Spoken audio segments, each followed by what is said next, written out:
আসসালামু আলাইকুম। আজ ৫ আগস্ট ২০২৪ সোমবার।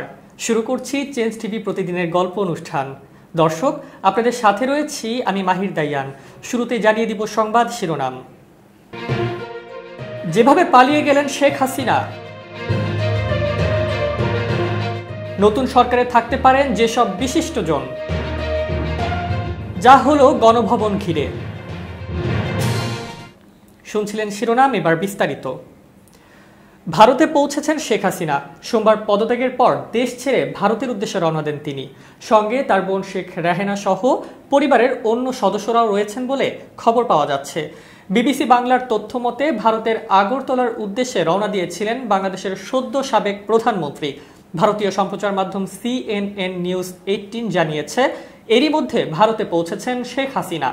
গোয়েন্দা সূত্রের বরাতে সংবাদ মাধ্যমটি আরও জানিয়েছে, অন্য দেশে যাওয়ার জন্য বাংলাদেশের সাবেক প্রধানমন্ত্রীকে সেফ প্যাসেজ দেবে ভারত সরকার। ভারতীয় সংবাদ মাধ্যম হিন্দুস্তান টাইমসও শেখ হাসিনার ভারত পৌঁছানোর খবর নিশ্চিত করেছে। সকাল থেকে বাংলাদেশ বিষয়ে লাইভ আপডেট দিচ্ছে ভারতের Times of India, Hindustan Times এবং দ্য হিন্দুও। এসব সংবাদ মাধ্যমের হোম পেজে প্রধান খবর হিসেবে উঠে এসেছে বৈষম্য বিরোধী ছাত্র আন্দোলন ও শেখ হাসিনার পদত্যাগ। শেখ হাসিনার ঘনিষ্ঠ একজন ব্যক্তি বার্তা সংস্থা AFP-কে জানিয়েছেন, তিনি এবং তার বোন গণভবন ছেড়ে নিরাপদ আশ্রয়ে চলে গেছেন। ভারতের গণমাধ্যম দ্য ইকোনমিক টাইমস ও ইন্ডিয়া.com জানিয়েছে, আগরতলা থেকে প্রথমে নয়াদিল্লি যাবেন শেখ হাসিনা। তারপর কোনো এক সময়ে লন্ডনগামী কোনো বিমানের ফ্লাইটে উঠবেন তিনি। যারা তাকে নিরাপদে দেশত্যাগের সুযোগ করে দিয়েছেন তাদের বিচার দাবি করছেন ছাত্ররা। পদত্যাগ করে দেশ ছাড়ার আগে নিজের একটি ভাষণ রেকর্ড করে যেতে চেয়েছিলেন হাসিনা ওয়াজেদ, কিন্তু সেই সুযোগ তিনি পাননি। বিভিন্ন সূত্রের খবর, তার সাথে দেশ ছেড়েছেন তার ছোট বোন শেখ রেহেনাও। বেলা 2:30টায় বঙ্গভবন থেকে একটি সামরিক হেলিকপ্টারে শেখ হাসিনা উড্ডয়ন করেন। এ সময় তার ছোট বোন শেখ রেহেনা সঙ্গে ছিলেন। শেখ হাসিনা ও তার ছোট বোন শেখ রেহেনা নিরাপদ স্থানে চলে গেছেন। এদিকে দুইবার ভাষণের সময় পরিবর্তন করার পর বিকেল 4টায় জাতির উদ্দেশ্যে ভাষণ দিয়েছে সেনাপ্রধান। এর আগে বেলা 3টার পর গণভবনে ঢুকে পড়ে ছাত্র জনতার বিরাট একটা অংশ। প্রধানমন্ত্রী শেখ হাসিনার পদত্যাগের পর দেশের ক্ষমতা বুঝে নিয়েছেন সেনাপ্রধান ওয়াকার উজ্জামান। বিকেল 4টায় জাতির উদ্দেশ্যে দেওয়া ভাষণে সেনাপ্রধান এসব তথ্য জানিয়েছেন। তিনি জানিয়েছেন, রাষ্ট্রপতির সঙ্গে আলোচনা করে অন্তর্বর্তীকালীন সরকারের রূপরেখা দেওয়া হবে। তবে এই মুহূর্তে আমি সমস্ত দায়িত্ব নিচ্ছি। একই সঙ্গে শিক্ষার্থী সহ দেশবাসীর সহযোগিতা চাই। সেনাপ্রধানের ভাষণের পর অন্তর্বর্তীকালীন সরকারের দায়িত্ব কে নেবেন এমন প্রশ্ন এখন ঘুরপাক খাচ্ছে। তবে বিভিন্ন সূত্রে 18 জনের নাম জানা যাচ্ছে। অন্তর্বর্তীকালীন সরকারের প্রধান সহ যাদের নাম আলোচনায় আছে তারা হলেন বাংলাদেশ ব্যাংকের সাবেক গভর্নর ডক্টর সালাহ উদ্দিন আহমেদ। এই সরকারে আরও যাদের নাম শোনা যাচ্ছে তারা হলেন বিজিবির সাবেক মহাপরিচালক লেফটেন্যান্ট জেনারেল অবসরপ্রাপ্ত জাহাঙ্গীর আলম চৌধুরী, জাতীয় নদীরক্ষা কমিশনের চেয়ারম্যান মঞ্জুর আহমেদ চৌধুরী, বুয়েটের সাবেক অধ্যাপক ইকরামুল হক, সাবেক পরিবেশ সচিব doctor Mahfuzul Haque, Bangladesh legal aid and service ট্রাস্টের সাবেক পরিচালক ব্যারিস্টার সারা হোসেন, সাবেক পররাষ্ট্র সচিব তৌহিদ হোসেন, সাবেক আইজিপি নুরুল হুদা, বিজিবির সাবেক ডিজি লেফটেন্যান্ট জেনারেল অবসরপ্রাপ্ত মইনুল ইসলাম, নিউ এইজ এর সম্পাদক নুরুল কবির, সাবেক সচিব ফজলুল কবির খান, বাংলাদেশ মুক্তিযোদ্ধা সংসদের চেয়ারম্যান মেজর জেনারেল অবসরপ্রাপ্ত গোলাম হেলাল মোর্শেদ খান, ইন্ডিপেন্ডেন্ট ইউনিভার্সিটি অব বাংলাদেশের সাবেক ভিসি অধ্যাপক নিয়াজ আহমেদ খান, সুজন সম্পাদক ডক্টর বদিউল আলম মজুমদার, আইনজীবী শাহদিন মালিক, অর্থনীতিবিদ ডক্টর আহসান এইচ মনসুর, রাজশাহী বিশ্ববিদ্যালয়ের সাবেক উপাচার্য অধ্যাপক আনন্দ কুমার সাহা এবং চাকমা সার্কেলের প্রধান পরামর্শক কুইন ইয়ান ইয়ান। হযরত শাহজালাল আন্তর্জাতিক বিমানবন্দর 6 ঘন্টার জন্য বন্ধ থাকবে। সোমবার বিকেলে আন্তঃবাহিনী জনসংযোগ পরিদপ্তরের এক বিজ্ঞপ্তিতে এ তথ্য জানায়। ISPR জানায়, হযরত শাহজালাল আন্তর্জাতিক বিমানবন্দর এখন থেকে পরবর্তী 6 ঘন্টার জন্য বন্ধ থাকবে। এর আগে দুপুরে পদত্যাগপত্র জমা দিয়ে দেশ ছাড়েন শেখ হাসিনা। পরে সেনাপ্রধান জেনারেল ওয়াকারুজ্জামান জাতির উদ্দেশ্যে ভাষণ দেন। তিনি বলেন, সমস্ত রাজনৈতিক দলের ব্যক্তিদের আমন্ত্রণ জানিয়েছিলাম, তারা এসেছিলেন, আমরা সুন্দর আলোচনা করেছি। আমরা সিদ্ধান্ত নিয়েছি যে একটা অন্তর্বর্তীকালীন সরকার গঠন করব এবং এই সরকারের মাধ্যমে দেশের সর্বকার্যকলাপ চলবে। আমরা এখন মহামান্য রাষ্ট্রপতির কাছে যাব, তার কাছে গিয়ে অন্তর্বর্তীকালীন সরকারের বিষয়ে আলোচনা করে দেশ পরিচালনা করব। শেখ হাসিনার দেশ ছাড়ার খবরে লাখ লাখ মানুষ পথে নেমে এসেছে।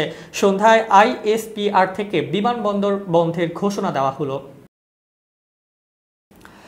আওয়ামী সরকারের পতনের পর ভুয়া ভুয়া স্লোগানে গণভবনে প্রবেশ করেছেন হাজারো ছাত্র জনতা।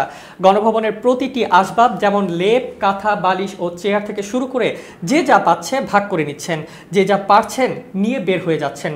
শ্রীলঙ্কান স্টাইলে গণভবন দখলের এমন দৃশ্য দেখা যাওয়ার কিছুক্ষণ পরই জাতীয় সংসদ ভবনেও তাদের প্রবেশ করে উল্লাস করতে দেখা গেছে। এ সময় কেউ সংসদ সদস্যের চেয়ারে বসে উল্লাস প্রকাশ করছেন, তো কেউ স্পিকারের আসনের সামনে উপবিষ্ট আসনগুলোতে আরাম করছেন। সোমবার সামাজিক যোগাযোগ মাধ্যম ফেসবুকে ছড়িয়ে পড়া এক ভিডিওতে এমন চিত্র দেখা যায়। এর আগে দুপুরের দিকে কোটা সংস্কার আন্দোলনকে কেন্দ্র করে উদ্ভূত পরিস্থিতিতে রাষ্ট্রপতি মোহাম্মদ শাহাবুদ্দিনের কাছে পদত্যাগপত্র জমা দিয়ে দেশ ছাড়েন সদ্য পদত্যাগ করা প্রধানমন্ত্রী শেখ হাসিনা। বার্তা সংস্থা AFP এক প্রতিবেদনে জানিয়েছে, চলমান পরিস্থিতিতে দেশ ছেড়েছেন প্রধানমন্ত্রী শেখ হাসিনা। বেলা 2:30টায় বঙ্গভবন থেকে একটি সামরিক হেলিকপ্টারে শেখ হাসিনা উড্ডয়ন করেন। এ সময় তার ছোট বোন শেখ রেহেনা সঙ্গে ছিলেন। প্রসঙ্গত, বৈষম্য বিরোধী ছাত্র আন্দোলনের ডাকা লং মার্চ টু ঢাকা কর্মসূচির ফলে আওয়ামী সরকারের পতন ঘণ্টা বেজে ওঠে। পরে রাষ্ট্রপতির কাছে পদত্যাগপত্র জমা দিয়ে দেশ ছাড়েন শেখ হাসিনা। এরপর বিকেল 3:50 জাতির উদ্দেশ্যে ভাষণ দেন সেনাপ্রধান জেনারেল ওয়াকারুজ্জামান। এ সময় তিনি বলেন, প্রতিটি হত্যার বিচার হবে, প্রতিটি অন্যায়ের বিচার হবে, আপনাদের সব দাবি পূরণ করা হবে। আন্দোলনকারী ছাত্র জনতাকে ঘরে ফেরার আহ্বানও জানান তিনি। সোমবার বেলা 2:30টার দিকে গণভবন থেকে দেশ ছাড়েন শেখ হাসিনা। এরপর গণভবনে প্রবেশ করেন আন্দোলনরত ছাত্র জনতার একটি দল। সেখানে প্রবেশের পর আন্দোলনরত ছাত্র জনতার একটি অংশ নামাজ আদায় করেন। আবার আন্দোলনকারীদের অনেককে গণভবনের সুইমিং পুলে গোসল করতে দেখা গেছে। শেখ হাসিনার দেশত্যাগের খবর ছড়িয়ে পড়তেই গণভবনে ঢুকে পড়েন আন্দোলনকারী সহ হাজার হাজার সাধারণ জনগণ। গণভবনে ঢুকে যে যার মতো করে প্রধানমন্ত্রী শেখ হাসিনার ব্যবহৃত সকল সম্পদ নিজের মতো করে নিয়ে যান। শুধু তাই নয়, প্রধানমন্ত্রী ও তার ভবনে বিভিন্ন দায়িত্বে কর্মরতদের জন্য সোমবার দুপুরের জন্য যে খাবার তৈরি করা হয়েছিল সেই খাবার খেয়ে সাফা করেন আন্দোলনরত শিক্ষার্থীরা। সোশ্যাল মিডিয়ায় ভাইরাল হওয়া একটি ভিডিওতে দেখা যায় আন্দোলনকারী কয়েকজন শিক্ষার্থী গণভবনে রান্না করা বিরিয়ানি ও গোশত খেয়ে ফেলেছেন। প্রধানমন্ত্রী শেখ হাসিনা শখের বশেই তার বাসভবনে হাঁস, মুরগি, কবুতর, মাছ সহ বিভিন্ন পশু পাখি লালন পালন করতেন। সেগুলো যে যার মতো করে নিয়ে নেন। সোমবার বেলা 2:30টায় বঙ্গভবন থেকে একটি সামরিক হেলিকপ্টার শেখ হাসিনাকে নিয়ে ভারতের উদ্দেশ্যে যাত্রা করেন। এ সময় তার সঙ্গে ছিলেন ছোট বোন শেখ রেহেনা। সংশ্লিষ্ট সূত্র জানায়, তারা হেলিকপ্টারে ভারতের পশ্চিমবঙ্গের উদ্দেশ্যে রওনা দিয়েছেন। এদিকে বার্তা সংস্থা AFP জানিয়েছে, শেখ হাসিনা ও তার ছোট বোন শেখ রেহেনা গণভবন থেকে নিরাপদ স্থানে চলে গেছেন। শেখ হাসিনা যাওয়ার আগে একটি ভাষণ রেকর্ড করে যেতে চেয়েছিলেন, তিনি সেই সুযোগ পাননি। বঙ্গভবনে রাষ্ট্রপতি মোহাম্মদ শাহাবুদ্দিনের সঙ্গে দেখা করেছেন বিএনপি মহাসচিব মির্জা ফখরুল ইসলাম আলমগীর। আরেক বিএনপি নেতা আসাদুজ্জামান রিপন, গণতন্ত্র মঞ্চের প্রধান সমন্বয়ক মাহমুদুর রহমান মান্না, হেফাজত নেতা মামুনুল হক ও জামায়াতের আমির ডাক্তার শফিকুর রহমান সহ আরও কয়েকজন নেতা। সোমবার একটি মিনিবাসে করে তাদের বঙ্গভবনে পাঠানো হয়। বঙ্গভবনে যারা গেছেন তারা হলেন বিএনপি নেতা মির্জা ফখরুল ইসলাম আলমগীর, মির্জা আব্বাস, গণতন্ত্র মঞ্চের প্রধান সমন্বয়ক মাহমুদুর রহমান মান্না, হেফাজতের নেতা মাহমুদুল হক, জামায়াতের আমির ডাক্তার শফিকুর রহমান, বাংলাদেশের বিপ্লবী ওয়ার্কার্স পার্টির সাধারণ সম্পাদক সাইফুল হক। নাটোরের সিংড়ায় ডাক, টেলিযোগাযোগ ও তথ্য প্রযুক্তি প্রতিমন্ত্রী অ্যাডভোকেট জুনাইদ আহমেদ পলকের বাসভবন ভাঙচুর করেছে বিক্ষুব্ধ জনতা। এ সময় মালামাল লুট করা হয়েছে। সোমবার বিকেল 5টার দিকে সিংড়ার বাসভবনে এ ভাঙচুর ও লুটের ঘটনা ঘটে। এ সময় সিংড়া পৌর মেয়র ও উপজেলা আওয়ামী লীগের সাধারণ সম্পাদক জান্নাতুল ফেরদৌসের বাসাও ভাঙচুর করা হয়। সরেজমিনে দেখা গেছে, সিংড়া উপজেলা আওয়ামী লীগের কার্যালয়েও ভাঙচুর করে শত শত বিক্ষুব্ধ জনতা। এছাড়াও উপজেলা আওয়ামী লীগের যুগ্ম সাধারণ সম্পাদক ও ইউপি চেয়ারম্যান আরিফুল ইসলামের বাসা, অপর যুগ্ম সম্পাদক রুহুল আমিন, পৌর আওয়ামী লীগের যুগ্ম সম্পাদক তহিদুল ইসলামের বাসা ও কার্যালয় ভাঙচুর করেছে জনতা। প্রতিমন্ত্রী পলকের বাসার সামনে একটি মোটর সাইকেলে আগুন দেয় তারা। শহরে পলকের ছবি সম্বলিত সাইনবোর্ডও ভাঙচুর করে শত শত বিক্ষুব্ধ জনতা। দর্শক, এবার খুব জরুরি 1 মিনিট জানাচ্ছেন ইউনেস্কো ক্লাব পুরস্কার বিজয়ী সাংবাদিক আমিরুল মোমিনিন মানিক। খুব জরুরি 1 মিনিটে প্রত্যেককে আমন্ত্রণ। ব্যবসা সম্পর্কে না জেনে যেমন ব্যবসায় বিনিয়োগ করা যথার্থ নয়, ঠিক একইভাবে বলা যায় কোনো একটি প্রাযুক্তিক অনুষঙ্গ সম্পর্কে না জানা থাকলে সেটি ব্যবহার করাও ঠিক নয়। প্রিয় বন্ধুরা, ধরুন একটা ব্র্যান্ডের মোবাইল সম্পর্কে আপনি কিছুই জানেন না, সেই ব্র্যান্ডটি ব্যবহার আপনি কেন করবেন? কারণ এর মধ্য দিয়ে আপনার সুবিধার চেয়ে অসুবিধা বা বিপত্তি বেশি হতে পারে।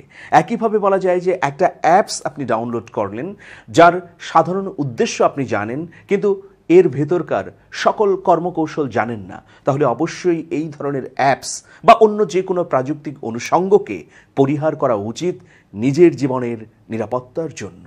প্রিয় বন্ধুরা, আসুন প্রযুক্তি ব্যবহারের ক্ষেত্রে অবশ্যই সতর্ক হই এবং জেনে বুঝে ব্যবহার করি। ভালো থাকবেন, শুভেচ্ছা নিরন্তর। এবার দেশের বাইরের প্রসঙ্গ। জাপানের নাগাসাকিতে পারমাণবিক বোমা হামলার স্মরণে এ বছরের শান্তি অনুষ্ঠানে ইসরায়েলকে আমন্ত্রণ জানানো হবে না। আগামী 9 আগস্ট এই শান্তি অনুষ্ঠানের আয়োজন করা হয়েছে। শান্তিপূর্ণ ও নির্মল পরিবেশ বজায় রাখতেই এমন সিদ্ধান্ত নেওয়া হয়েছে বলে জানিয়েছেন নাগাসাকি শহরের মেয়র। পারমাণবিক বোমার বিপর্যয়ের শিকার আরেক শহর হিরোশিমার কর্তৃপক্ষ অবশ্য এমন কোনো সিদ্ধান্ত নেয়নি। শান্তির গুরুত্ব ও পারমাণবিক অস্ত্র মোতায়েনের বিপদ সম্পর্কে সচেতনতা বাড়াতে প্রতি বছর কূটনীতিকদের নিয়ে 2 শহরে শান্তি অনুষ্ঠানের আয়োজন করা হয়। হিরোশিমার বার্ষিক শান্তি অনুষ্ঠানে এই বছর 115টি দেশ ও ইউরোপীয় ইউনিয়নের প্রতিনিধিরা যোগ দেবেন। হিরোশিমা ও নাগাসাকি উভয় শহরই গাজায় বোমা বর্ষণের কারণে আমন্ত্রিত অতিথিদের তালিকা থেকে ইসরায়েলকে বাদ দেওয়ার জন্য অধিকার কর্মী এবং সেই পারমাণবিক বোমার ভয়াবহ বিপর্যয় থেকে বেঁচে যাওয়া লোকদের পক্ষ থেকে চাপ দেওয়া হচ্ছে। নাগাসাকি শহরের মেয়র শিরো সুকুজি সাংবাদিকদের বলেন, নিরাপত্তার কারণে ইসরায়েলকে অতিথির তালিকা থেকে বাদ দেওয়া হয়েছে। মেয়র আরো বলেন, আমি জোর দিয়ে বলতে চাই যে এই সিদ্ধান্তটি রাজনৈতিক বিবেচনার ভিত্তিতে নয়, বরং শান্তিপূর্ণ ও মর্যাদাপূর্ণ পরিবেশে পারমাণবিক বোমা হামলায় নিহতদের স্মরণে অনুষ্ঠানটি করার এবং অনুষ্ঠানটি যাতে সুষ্ঠুভাবে সম্পন্ন হয় তা নিশ্চিত করার জন্য আমাদের ইচ্ছের ভিত্তিতে নেওয়া হয়েছে। 1945 সালে দ্বিতীয় বিশ্বযুদ্ধের শেষ পর্যায়ে জাপানের হিরোশিমা ও নাগাসাকিতে পারমাণবিক বোমা নিক্ষেপ করে যুক্তরাষ্ট্র। এর পরপরই জাপান নিঃশর্ত আত্মসমর্পণ করে। সেই পারমাণবিক বোমা হামলায় তাৎক্ষণিক কয়েক হাজার মানুষ প্রাণ হারায়। পরবর্তীতে তেজস্ক্রিয় বিকিরণের প্রভাবে মারা যান আরও অনেকে।